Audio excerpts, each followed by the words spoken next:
ఇండస్ట్రీలో casting couch పై ఆదా Sharma react అయ్యారు. నేషనల్ మీడియాకి ఇచ్చిన ఇంటర్వ్యూలో తన జీవితంలో ఎదురైన అనుభవాలను పంచుకున్నారు. ఎప్పుడైనా కాస్టింగ్ కౌచ్ ని ఎదుర్కొన్నారా అన్న ప్రశ్నకు డిఫరెంట్ గా ఆన్సర్ ఇచ్చింది. నేను మొదటి నుంచి నేల మీదనే కూర్చున్నాను, సోఫాలో కూర్చోవాలని అనుకోలేదని తెలుగుగా ఆన్సర్ ఇచ్చింది.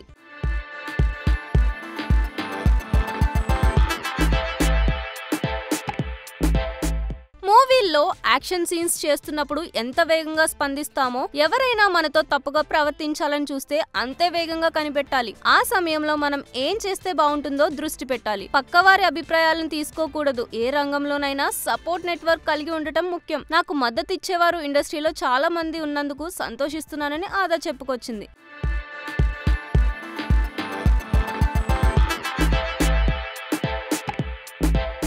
2008లో ఆర్టిస్ట్ గా కెరియర్ స్టార్ట్ చేశానని, ఈ జర్నీలో చాలా హర్డిల్స్ ఫేస్ చేశానని చెప్పుకొచ్చింది. హార్ట్ అటాక్ మూవీతో తెలుగు సినిమాల్లో ఇంట్రడ్యూస్ అయిన ఆదా శర్మ సన్ ఆఫ్ సత్యమూర్తి, గరం, క్షణం, కల్కిలో యాక్ట్ చేశాను. 2023లో రిలీజ్ అయిన కేరళ స్టోరీ ఆదాకి మంచి బ్రేక్ ఇచ్చింది. త్వరలో ది గేమ్ ఆఫ్ గిర్గిత్ మూవీతో ప్రేక్షకుల ముందుకు రానుంది ఆదా శర్మ. ఈ మూవీ కూడా ఆదా కెరియర్ ను మలుపు తిప్పే మూవీ అని క్రిటిక్స్ చెప్తున్నారు.